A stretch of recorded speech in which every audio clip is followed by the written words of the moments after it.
My next guest is a young mom with 2 little kids, but she considers herself an old soul. Katie Cheesman from Lehigh has always felt a connection to senior citizens, and now she's created a platform to share their stories. This nurse turned stay-at-home mom has learned that sometimes the best medicine is just a listening ear. Take a look. So I started the Listening Ear Project back when I was doing home health as a nurse, and I would have 20 patients, and I'd be like passing meds and doing wound changes and all these things, but I recognized like when I just slowed down and I listened to them and their concerns and they wanted to tell me about their kids and grandkids, it was almost like I could see them healing. A lot of my patients just told me all these incredible stories and had advice and stuff, and I was like, man, I need to record this. I've always loved videography, so I kind of just cut and trimmed and made these little videos to share. That was the start of a romance. It lasted 63 years. If you want to have happy kids, you spend time with them. In March, I did a 50-mile, and so if you'd like to go on a 50-mile run with me, I'll invite you. People have been through the Great Depression, World War II, and I feel like soon enough these stories won't be firsthand anymore. I feel like in our society, senior citizens are kind of brushed under the rug a little bit, and I wanted to bring to light just how much wisdom and knowledge that they have and how much we can learn from them. And then also just having all of these new friends, I have a lady named Marianne who I visit frequently, and she knows my kids. She's kind of like my surrogate grandma. I only have one grandfather left, so a lot of them have become kind of like family to me. They have been through what we're going through. They've had careers, they've been parents, they've been sons and daughters and friends, so it's been fun to see that I can take their advice and relate it to my life. Sometimes somebody comes into your life, puts a stamp on your heart, and somehow you're never, ever quite the same again.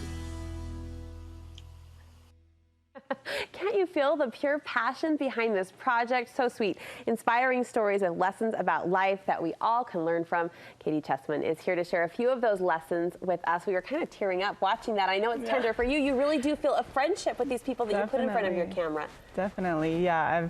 I've just had this connection with the elderly from the time I was a young girl, and I've always just felt comfortable with them. Like, even around little kids, adults, I'm a little awkward, but the elderly, I don't know, it's just comforting to me, and they really have become my friends. So. And what's the gain? I know you personally feel like you've taken away a lot from simply slowing down and listening. Is there a takeaway in that for all of us? Do you think a benefit we can all glean? Yeah, definitely. I feel like in our society, sometimes they are brushed under the rug a little bit, but I just feel like they have so much to offer. They have so much wisdom, and we sometimes just think of them as like old people, but they've lived these incredible, rich lives and have so much wisdom and life experience, and I just feel like we can all take away things from them. So. I want to dive into some of that wisdom. If you'll be so gracious to share with us as you've learned and listened the last little while. You've been doing this how long? About 3 years About now. 3 years. So. Most of us have close friends, close girlfriends. What have you learned about friendship?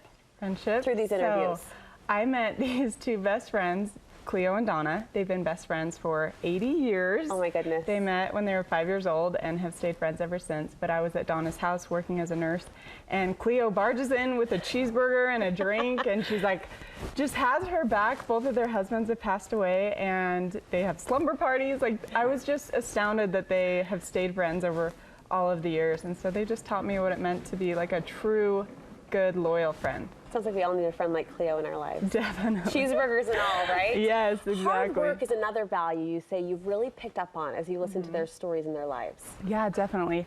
I met a gentleman named Farmer Grant, and you saw a clip of him earlier, but he comes from a long line of farmers. He still works in his garden every day, but he loves running. And he's like, let's see, 87 years old, and he ran a marathon this month. What? So yeah, up until he was 79, he ran 100-mile races, and I'm like, okay, I can't even run a mile, and you're 87. But he just taught me a lot. The phrase that stuck with me, he said, always hoe to the end of the row, meaning if you're gonna do something, just finish it, just do it. So I love him. I and, love that he so taught me much. about hard work.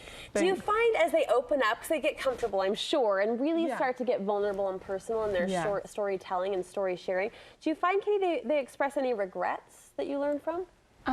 Most of them don't. Sometimes they'll joke, you know, like, of course, like every parent has a regret, you know. Sure. But most of them just say how grateful they are for their life and for the life lessons that they've learned, so. And such a wealth of Yes. information, I'm sure, that they share. What have you learned about forgiveness over these years of interviewing? Forgiveness. A woman comes to mind, Donna.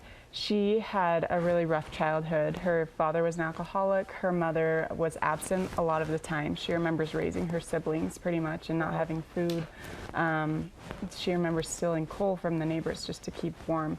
And the most incredible thing about her story is that I asked her, you know, do you have any bitterness or resentment toward your parents? And she said, no, not at all.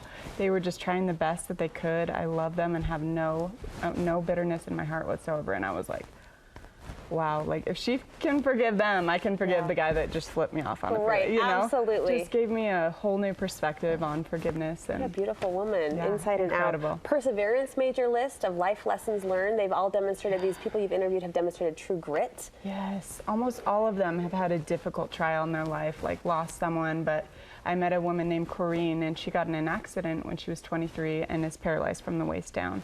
She got married, miraculously had 3 children, and she has lived her life just like any other person. She gardens her yard, you know, she cleans her house, she raised these kids, she's traveled the world with her husband. He just has transferred her.